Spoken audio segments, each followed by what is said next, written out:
Hello, creatives, community, and kind folks. Welcome to RPG with DBJ. I'm your host, DBJ, and welcome to World Building Wednesday.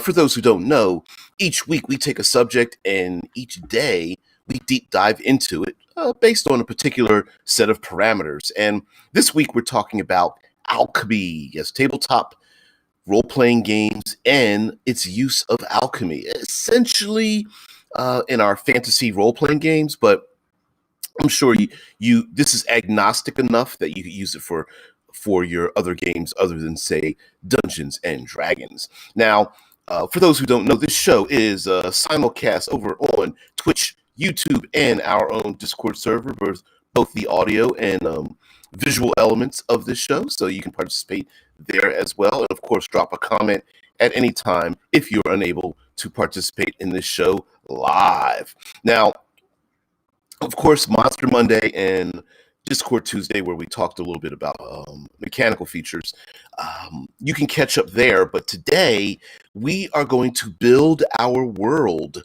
around alchemy, a setting, or maybe even a portion of your world around the idea that alchemy has shaped the nature of the world. Uh-oh. Yeah, I bet there must be no. I'm going green. I don't know what's with the audio. Sorry about that, guys. I'm hearing fine audio. I don't understand. Well, I do understand because I'm tri-casting, but I'm going to turn off the video for Discord temporarily and see if that changes the audio just a little bit. Sorry about that. Tech features and one individual, so that happens. Now, the idea behind, I think this is a two-pronged effect that we can have on our world if we're going to create a world where alchemy is the thing that controls everything. Hey, Cameron, what's going on there, man? First of all, I would say that the first part is the public form of alchemy, meaning like there is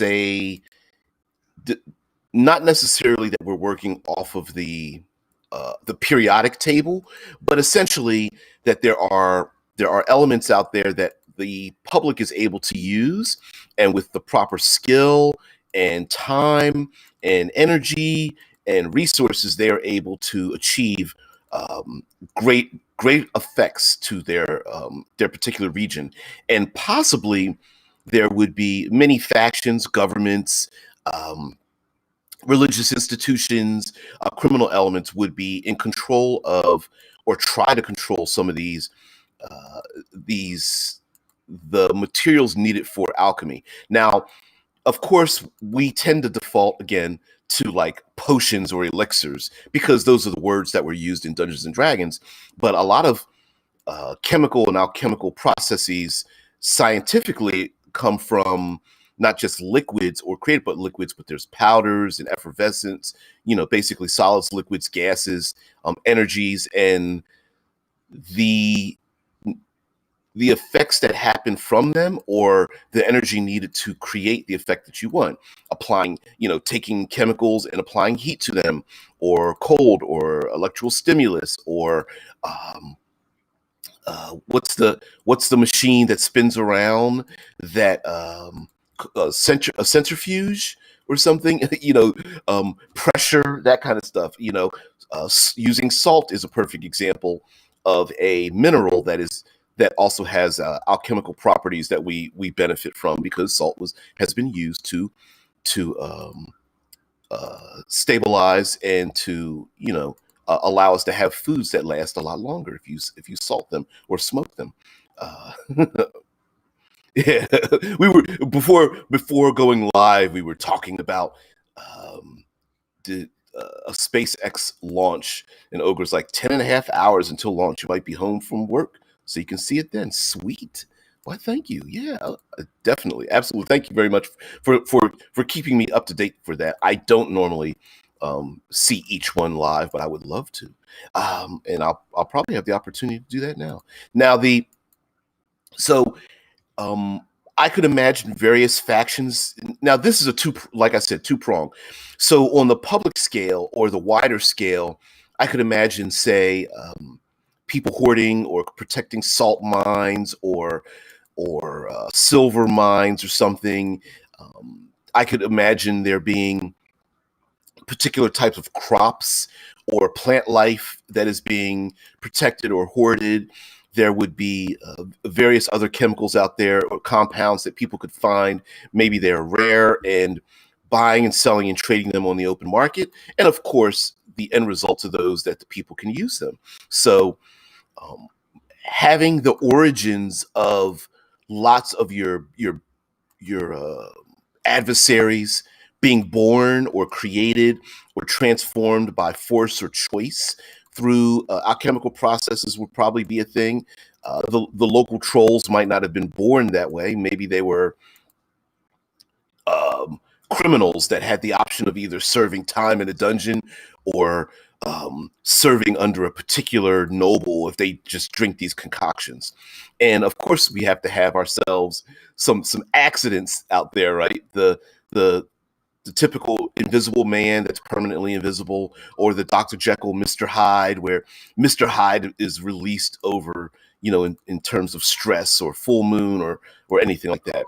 Now, I think the undercurrent of a world controlled by or shaped by alchemy would be the specialists. I believe this is where the PCs would shine, and there would be an underground of those who need to obtain those uh, those compounds that do not apply to science. Yesterday we talked about, earlier this week we talked about the idea of needing to use the eye of a convicted murderer, or the tears of a fiend or something of that nature, right? And well, it talked about eye of newt, although newts are a real thing, and taking their eyes, I think, is a pretty harsh. But anyway, um, acquiring something that has it's very arcane because of its specificity, whether it is, the water of dew from the first daylight from a specific mountain, or obtaining a seashell and then crushing it and grinding it that's been washed upon the shores from a particular ocean or something, are pretty particular, specific and arcane. But I think that's where the underground would come from. That's where you know uh, the big bads would. Cat. Come on, kitty, join us. Come on, Sophie. She is not listening. Sorry, guys. Yeah, but anyway, there may be adversaries out there that are trying to artificially create the circumstances to acquire the the needed um, thing for their concoction, meaning like, I don't know, someone needs to acquire I don't know, the sexual effluvia of, two members of a noble family who've hated each other for 10 generations. So the bad guy sets up a situation, tries to connive a situation where these two people become, become into a sexual relationship, despite the fact they never wanted to.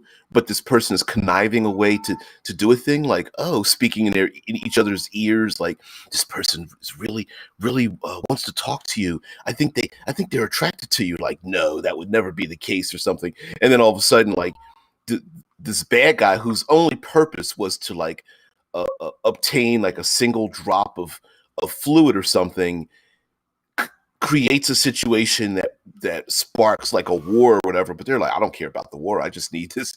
If I need the eyeball from a convicted murderer, then I need to create a situation where a murderer is convicted in the first place, and then, you know um wait for that murder to be executed and then go get the eyeball after, after such a thing happened, and then, leaving destroyed lives behind them. Now, I could see, also, you could go even further with this, where you have, um, I guess the term would be factories, or an industry that takes particular chemicals and processes them, um, through different methods of mixtures and aging and using pressures and heats. And I can imagine these factories, or these locations, warehouses or something,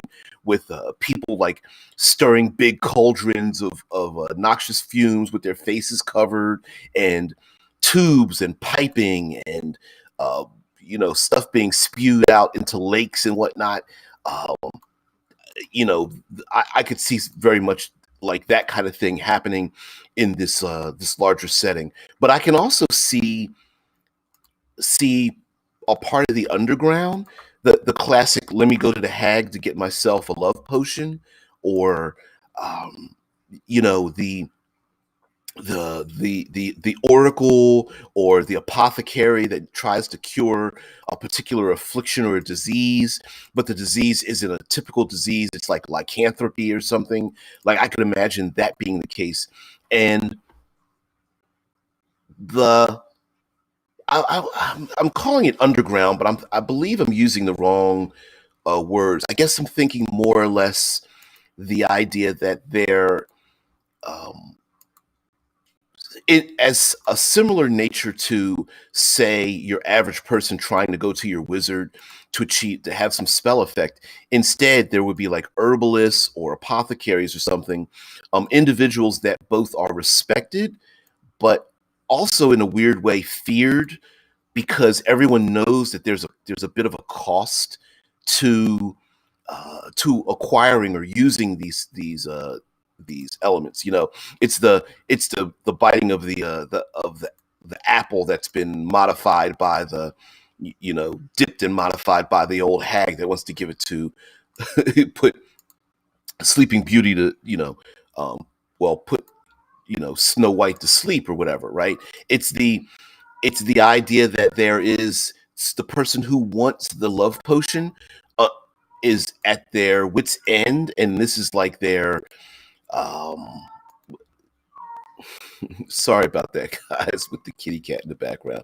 um it's the idea that there are individuals who, they feel like that this is their last chance to do a thing, or to save a loved one. They need to go see the apothecary to find a particular cure, but the apothecary is like, yeah, the person will be alive, but they may not be the person you remember them to be. Like, there's some kind of equal and opposite loss, and or cost of some sort, whether it's financial, or a cost from emotional or moral cost or something.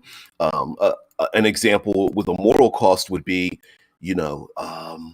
needing to capture or kill someone or steal something, despite the fact that that person's moral attitudes would never allow them to do a thing such as that, right? Getting the eyeball from a executed, you know, and convicted murderer is a pretty nasty thing, because I don't know how many dull spoons you carry around with you to carve out someone's eyeball, but that's not a normal thing to do. But for a big bad like a rakshasa, or a naga, or some kind of sphinx, or hag, to say, sure, I can make this concoction for you, and it will make you it will make you beautiful and powerful, or live long, or never ever be hurt ever. But I request this one thing from you. Then all of a sudden, you not only are they buying, selling, and trading these concoctions, but they're also like, they are twisting their souls to do such a thing.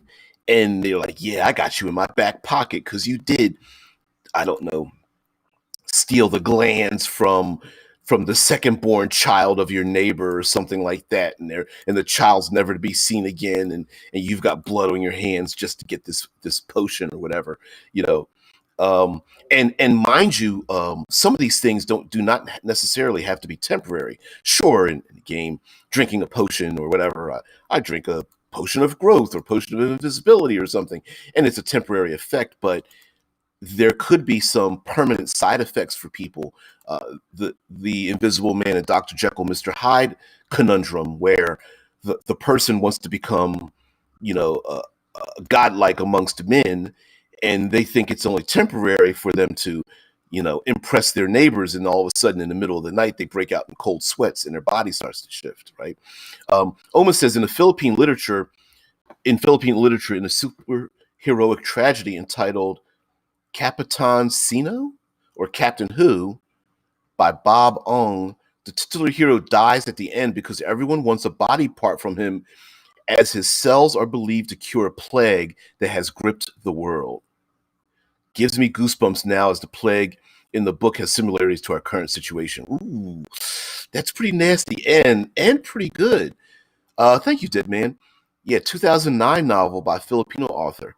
And the we've seen in various iterations of the idea of consuming, maybe a living being or something. It's the killing of the golden goose idea, right? Like sure, a little bit goes a long way, but what happens if you kill them and slay them? Then yeah, Omen's like no relation to Doctor Who, sadly. Yeah, but there it could be that someone, like, I'm just coming off the top of my head, like maybe there's an old hag, and if you, I'm going to be a little dirty here, if you suckle upon the tit of the old hag, that if you drink the hag's milk directly from its source, that you too will become, uh you know great and beautiful or handsome and strong and stuff. And then all of a sudden there's people out there trying to, a whole group of people that want to go out into the old swamp and drag the hag back to town and murder her to just, have a drop of her blood or something. Now, that's pretty nasty thing, all things considered all around, but yeah. Yeah. Red Dice said, man, I'm so old. I remember when that series was good. You leave Doctor Who alone. Well, some of the series. Cameron says, cats always make streams better. You advertise with cats. I know. I know. Something's like, hey, let me get 10,000 viewers by just putting a cat on the screen, right? I should get another camera and just have a seat next to me with the cat just sitting there. Dead Man says, or letting the old hag lick your eyeball to improve your sight. Now, okay, there's something. God, that sounds nasty, but I love it. Right? The Okay. I suppose someone could make the argument that isn't necessarily, um, alchemical, but in many ways it is, right? Because part of fantasy alchemy isn't just about the science of the thing, but sometimes it's about the time and place of the thing. You know, um, Getting a kiss from a fiend, or the individual who is bedded by an incubus or succubus, and then they awaken later to find out that what they've done, and they themselves are affected, in an arcane way by their copulation with this nasty beast, as well as the beastie get itself acquiring something from the individual. I guess I would go to, King Arthur and Morgan Le Fay is an example of it. So, yeah, the old hag who's impregnated or licking the eyeball or something. You know, the idea of someone who says, yes, you can heal your child's wounds if you go to a certain spring at a certain period of time and day and bring with you, three things that you must sacrifice that are important to you, and the more important to you, the greater the sacrifice, the greater the power, to go to this, golden spring of liquid or something like that. It could be just a matter, again, of like the time and place and the materials used to create something. Now, if we want to figure like, wow, I'm so sorry, guys. Sophie, hey, kitty, come on. Come on, come on, come on, come on up. Yeah, come on. Kitty, come on, come on, come on. Normally she runs right on up. I don't know what it is. Cameron says, "I love the conviction that needs to happen. Does the murder even need to take place, or just the conviction?" Right. Well, and again, that's usually the funky things when it comes to like the arcane elements you need to create some kind of alchemical uh, miasma or something, right? Like, what do you need exactly? What what are the conditions that will fulfill the thing? Because if your average citizen, like like an old wives' tale, if your average citizen can create the thing, then it becomes more widespread. But if there's a specific time of day or year, like solstice or equinox, if there's a specific season or confluence of bloodlines or uh, specific sacrifice, like when someone says you must sacrifice three things that are important to you, what does that mean? Like, is that even a really good definition? Someone may sacrifice a painting or a picture of someone. Someone may sacrifice uh, a family heirloom that's been passed down for 12 generations, and yet someone else will sacrifice a family member, and or a pet or something. And how closely tied is that? Oma says, I remember a stupid bedtime story from my mom long ago. Long story short, there was this man who wanted to be brave and who spoke, i.e., annoyed, a shaman to no end because he was a coward. Finally, the shaman said, "Go to the old banyan tree in the heart of the forest at night, lay at its roots, close your eyes and open your mouth. Something will drop from the tree into your mouth, and then you'll be brave." Then the schmo goes and does just that, and a bat poops into his mouth, and man becomes brave or confident without knowing it was essentially a magic, essentially a magic feather, or in this case, magic bat poop, or what we consider a placebo effect, right? Like it's not the alchemical concoction. The old hag never bothered to create the thing in the first place. It was a whole bunch of like fanfare. It was all branding, right? I'm going to take a chicken's foot and a feather and to crush a beetle and burn it and say some words, and you're going to drink this and you're going to become successful. And the person drinks it and the hags is just like, it's nasty. I would never drink any of that. But now the person leaves and they realize that they become that much more confident in their life because they believe its effects. I could see something like that. Adventurers walking around with healing potions, and the person behind the thing says, I just use golden food coloring. It doesn't really heal any wounds." And Red Dice says, "Man, if I gotta have a bat poop in my mouth to be brave, I think I'll stay cowardly." Yeah. And thanks, Ogre. Yeah. And let's not forget that there are even some concoctions that might not even take effect until specific parameters happen, right? Like someone drinks something and they're like, I don't feel any changes at all. And then suddenly, the full moon comes around and all of a sudden they've been changed. So I could imagine there being the player characters might be law enforcement of a sort going around there are many television shows that have been built around this where something has gotten loose, or there are people who are abusing something, and the player characters are like law enforcement CSI agents using chemicals and compounds to like pour on the ground to make someone's footsteps illuminate, or using chemicals to find like fingerprints or something a little bit more interesting, right? Where let's pour the powder on the ground and ignite it with, pour the powder, you pour another chemical on top of it, and all of a sudden mist and smoke pours up, and then within the mist and smoke, there's like a holographic image of a crime that took place in this particular room or something, right? Or using a simple spray that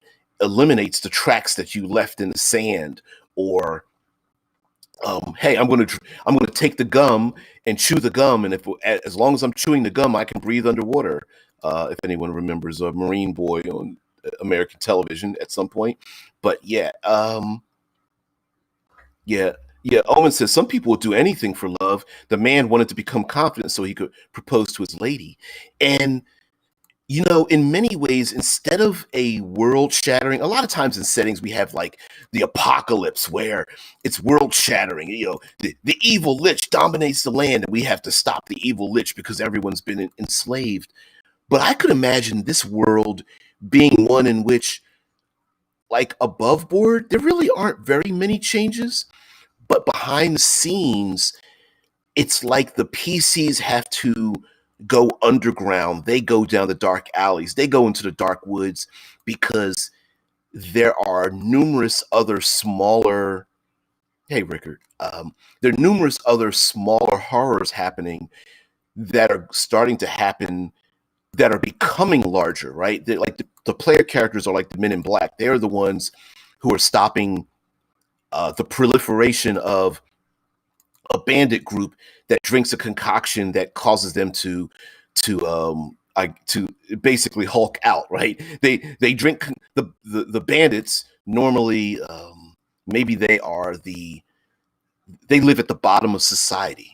But if they drink this concoction, and of course the concoction is always screwed up or something, they become like the ogres and trolls and the goblinoids that are out there in the woods, even though they aren't born that way, they just transform into it.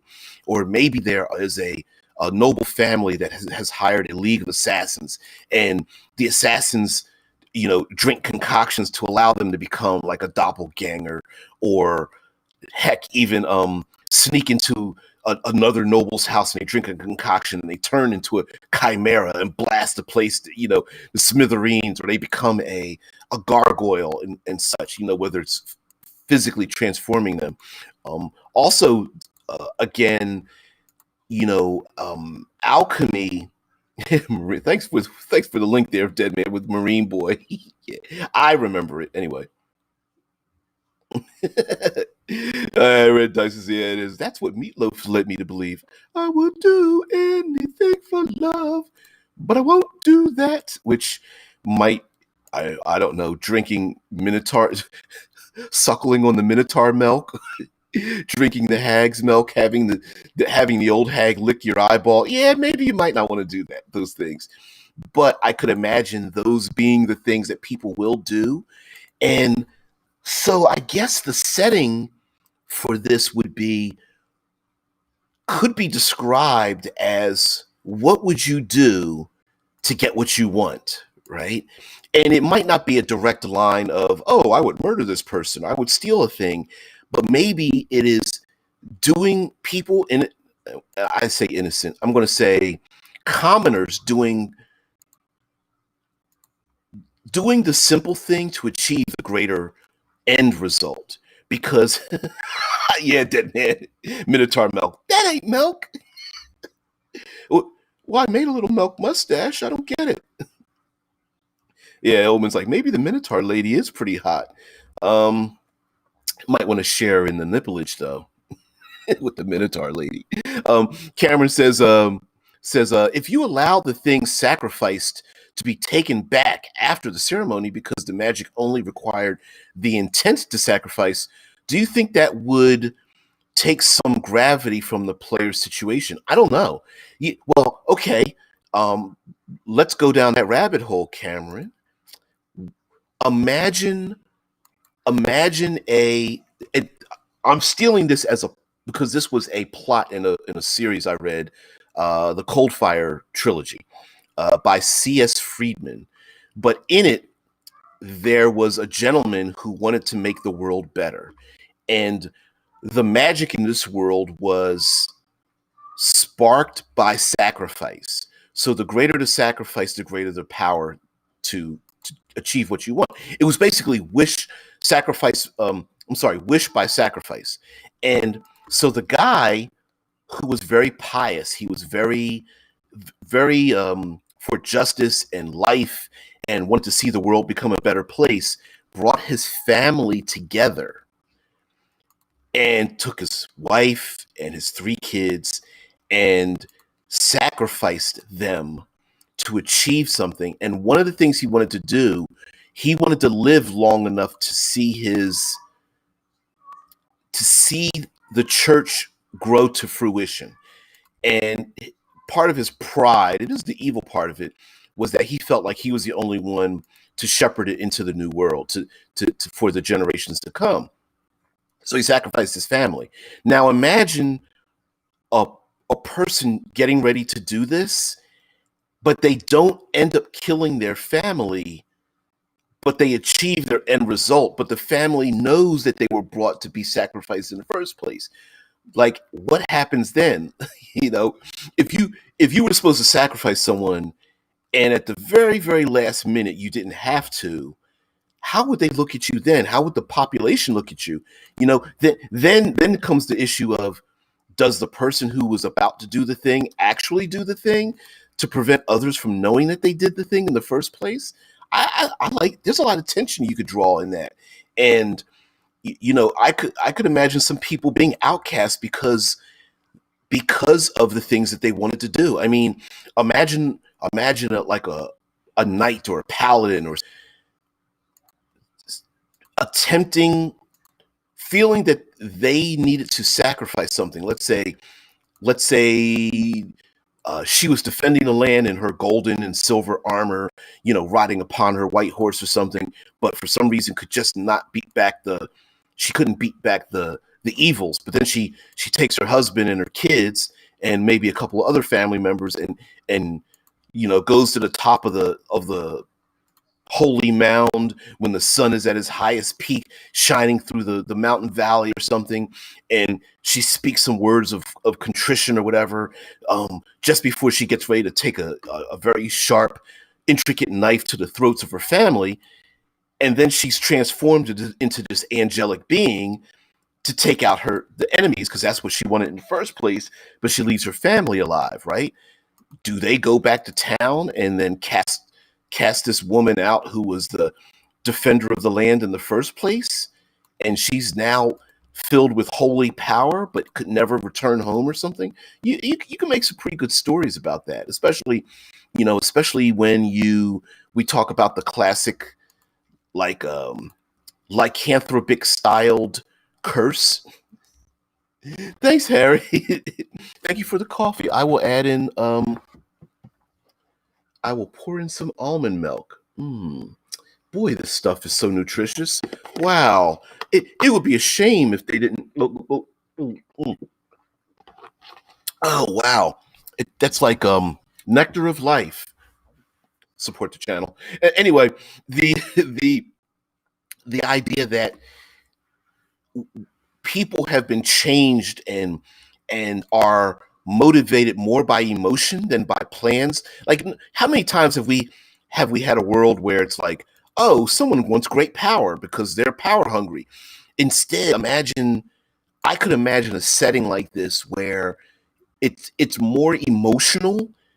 The emotional side effects, the machinations, the debris left over from emotional outbursts, more than the conniving machinations of people who are desiring great power. Now, mind you, it's not that they wouldn't be that way, but I could imagine someone being jealous of someone else who's very beautiful, or what are some great emotions like jealousy, envy, rage? Come on, there's some other great ones out there. Red Dice is like, glad that was almond and not minotaur milk. Like, boy, that's thick. That's wow. Gluttony's a great one as well. the what's gluttony and greed motivators for people. Sloth. Hey, you know what? Sloth, laziness. That's strangely enough, that's a great motivator, right? Like I could imagine the person who designed the first I was about to say aquifer. The person who designed the first aqueduct, were they brilliant or were they just like, you know what? I just do not feel like carrying buckets of water from the local stream back home. This sucks. Here, let me design this thing. Hey guys, everybody, listen. I'm going to design this bridge. Like thing, you're going to have water flow down it, and guess what, it's going to give water to everyone, and everyone's like, yay, and this person's like, thank goodness, I don't have to do that anymore. So yeah, wrath, not just justice, but like revenge, like, what is it, like the rock group Avenged Sevenfold, right? It's I, I I want to extract from you. You hurt me, I'm going to hurt you sevenfold, right? Like I'm going to take out, it's the criminal thing, like I'm going to take out you, your whole family, everyone you knew. It's the Kaiser Sose of gaming, right? Yeah. Yep, necessity is the mother of invention. You're absolutely right there, Harry. Like, absolutely, I think if people had some access to other individuals that could create these things. Now, mind you, I suppose there could be family recipes, like for example, there might be a thing where everyone knows if you collect the tears of a demon and mix it with a concoction of, I don't know, ground up unicorn horn, everyone knows that you'll be transformed forever. Finding it or gathering it might be near impossible, but everyone knows it. So there might even be things that the public already knows about. Now, mind you, maybe morally they're like, I would never do a thing. Maybe through energy, maybe it's just impossible to do the thing. But if someone sees the effects of it, let's say there's a family, they hear screaming in the middle of the night, and everyone runs there with their torches and lanterns, and they find the family murdered inside, and everyone looks at each other like, uh-oh, that was old man Johnson. I bet he took a I bet he did it. And everyone's like, what do you mean? He said he would, but I didn't think he would.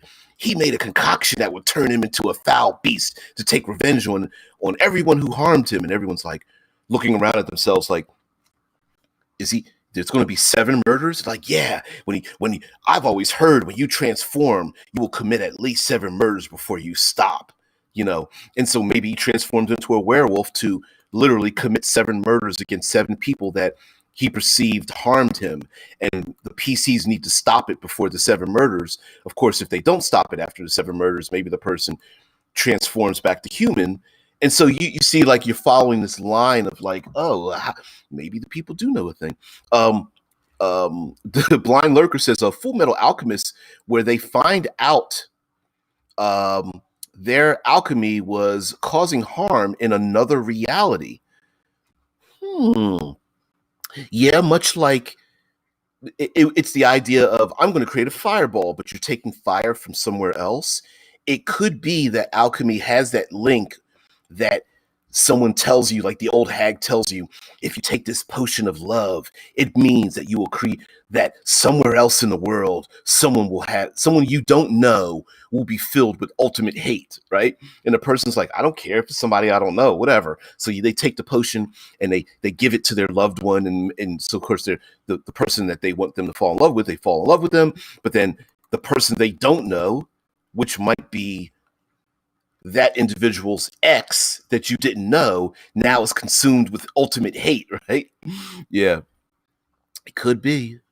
Anyway, Blind goes on to say, Kingpin in Spider-Verse was willing to sacrifice his reality to bring back any version of his wife and so on, a wife and son. Yeah, that's right. And so, I mean, what would people do to? I mean, I guess necromancy really has a lot to do with this as well.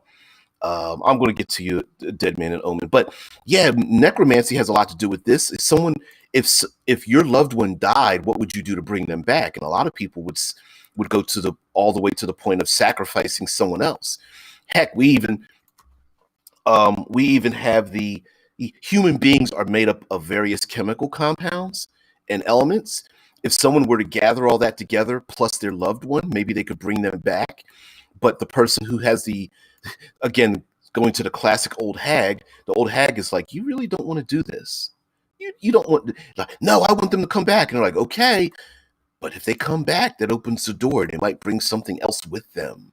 So maybe the loved one does come back, but starts like sleepwalking, or like they're back, but they're like a zombie, or what have you, you know. And even the person that has come back, like, is filled with some kind of horror or pain because they never wanted to come back in the first place, or something. Yeah.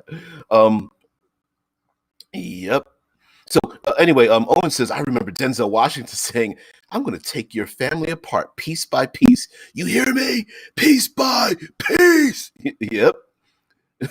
Then try to apply the concept to a fantasy setting with Denzel Washington saying to a dragon, or maybe a sci-fi setting where he's a space marine saying that to a swarm alien. Man on Fire. Yep.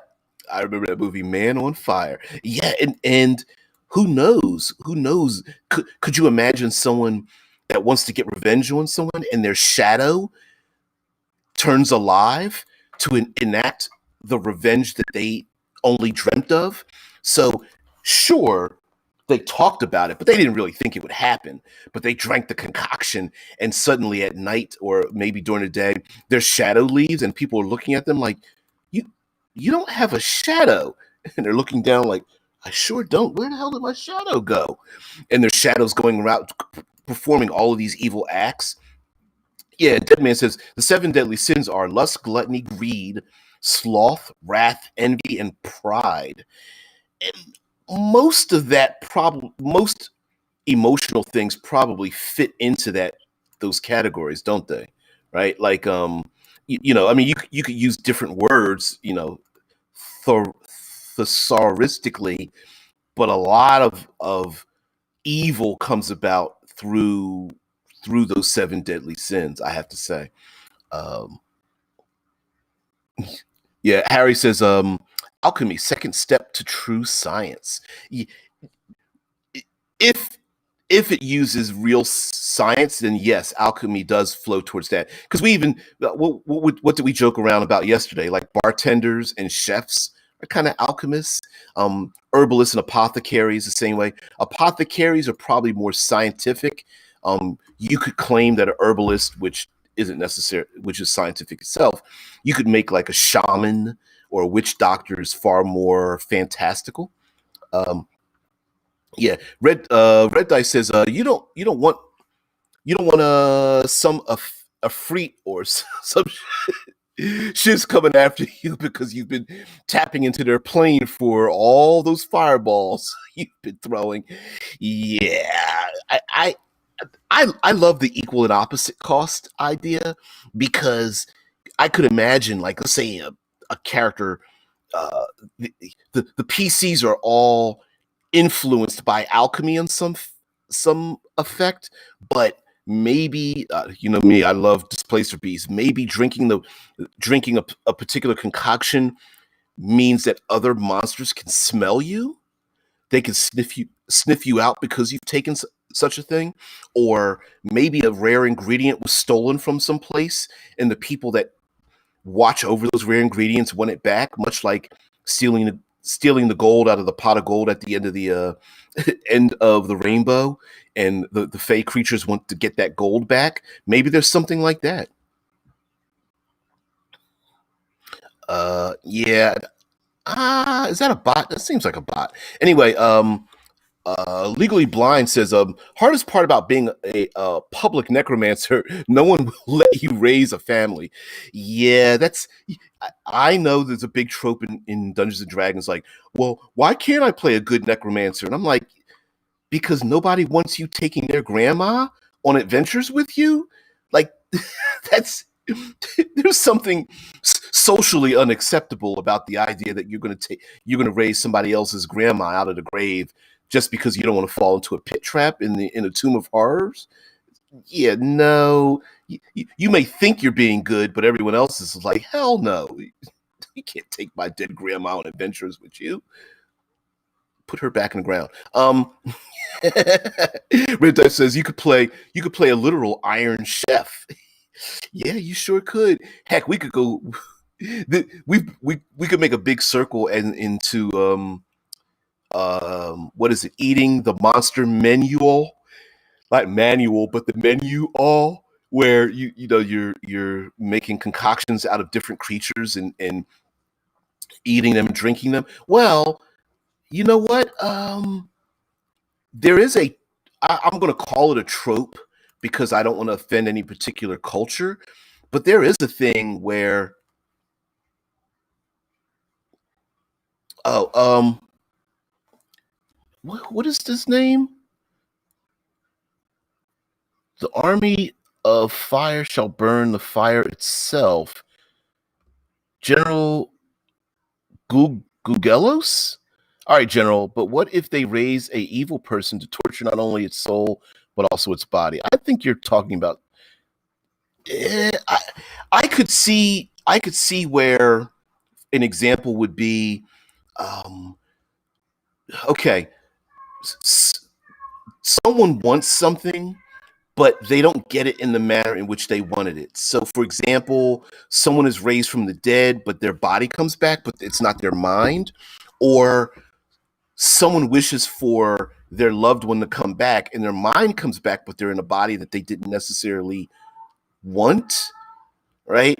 Like, you must find an innocent person that sacrificed them to bring back your loved one. And they're like, oh, okay.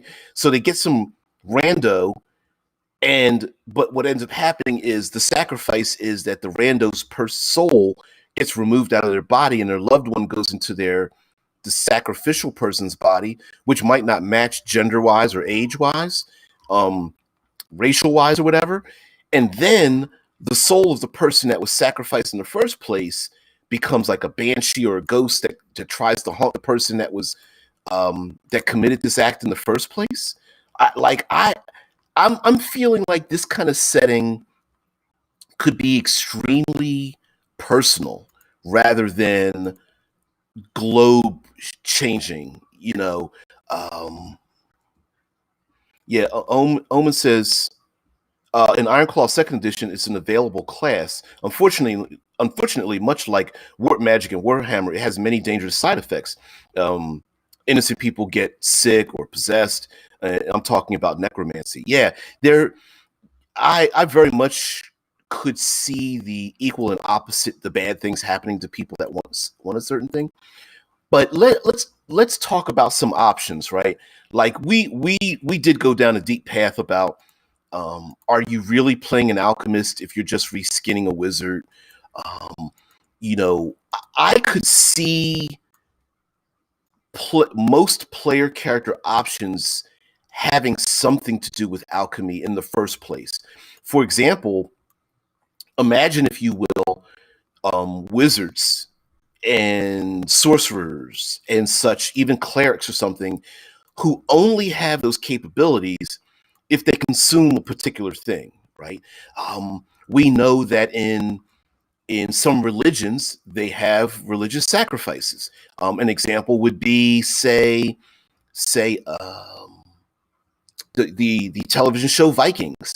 They would have a sacrifice to the gods, to the Norse gods and whatnot before a big battle.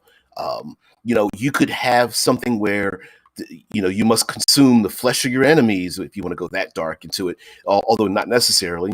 But you must eat the ambrosia. You must eat you must sniff in although this kind of heads towards drug addiction, which I thought about this as well. But maybe you must consume the ambrosia, the nectar of the gods, to attach yourself to them. I believe there's a game system where magic comes from consuming lead or mercury. I think it's mercury consumption or something weird like that. Like maybe you're unable to even Like, you can learn all the magic you want, you can read it and understand it, but maybe there's no side. You can never create an effect unless you first consume or bathe in or uh, rub the powders on or breathe or sniff in or inhale the or inject the particular thing. I can imagine a very concentrated form of a tincture where you just have a small little glass bottle with a little glass stopper in it, and you just take it. It's just a little drop on the tongue is all it takes for you to obtain the powers you have. Like, barbarians might not be a character class, but might be a transformative process. A What are some other character classes? Warlocks. Maybe the only way you obtain your warlock abilities is for your patron to again, uh, you know, drinking from or suckling upon your patron in order to obtain the powers that you wanted.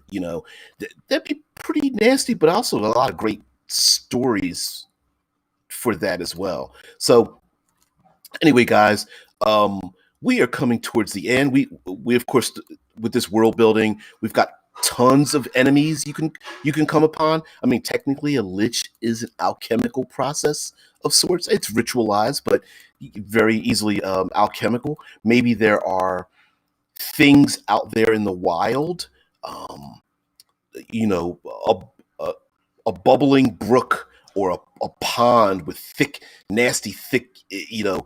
um, acidic water or something like that. And if you just bathe in it, your flesh will slough away. You will become something else. Or, maybe there's some I don't want to say natural. There are some arc arcane things out in the world, fruits, seeds, roots that can be eaten, that if you are exposed to them, you also have a bit of a transformative element. And maybe there's someone who comes back into town chewing upon these little seeds or fruits or something, and everyone's just like, you shouldn't do that. If you pick the fruits, that they say that the woodland will come back to life and snatch you back, and you will become one in the woods. And they're just like, I don't know, but eating this fruit is making me feel pretty good. And then all of a sudden, the trees come alive to come after you and kill you and take you back to the woods and stuff you down into the ground and grow a tree right on top of your body. Even though everyone knows what would happen, they just don't do it because of the thing. General says, but what if they raise an evil person to torture not only its soul but its body? I meant that with the good necro. Well, sure. Well, a good person really shouldn't be torturing evil people in the first place.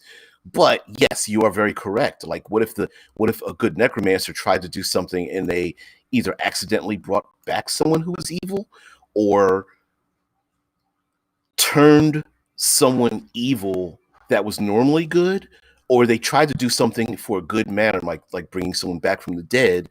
But again, they open a doorway to bring, open the door for life, open the door to reverse death to life, and you open the door for two others, or something weird like that, right? Like maybe you become haunted or something. So yeah. Yeah, like almost says, however, as the Joker once said, even a hero has its limits. What is it? Uh, a, if a hero can live long enough to become the villain or something, there's a term like that. Yep, they can be pushed to the point of evil, and I could see that happening in this world where people want something and they want it quickly and they want it now. And maybe, the person who feels that they're ugly and they want to become extremely beautiful, and everyone else is like, you look gorgeous. Like, what's wrong with you? Like, no, I have a little blemish on my face.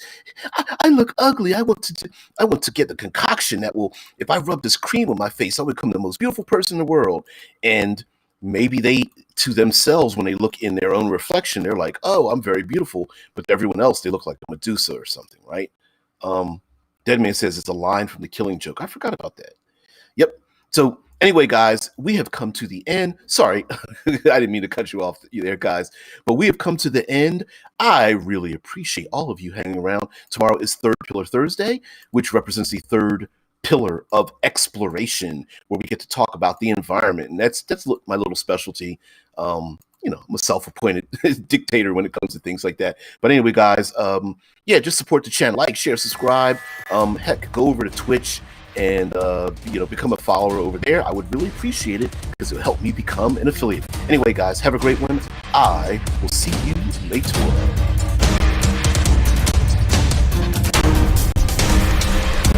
Thank you.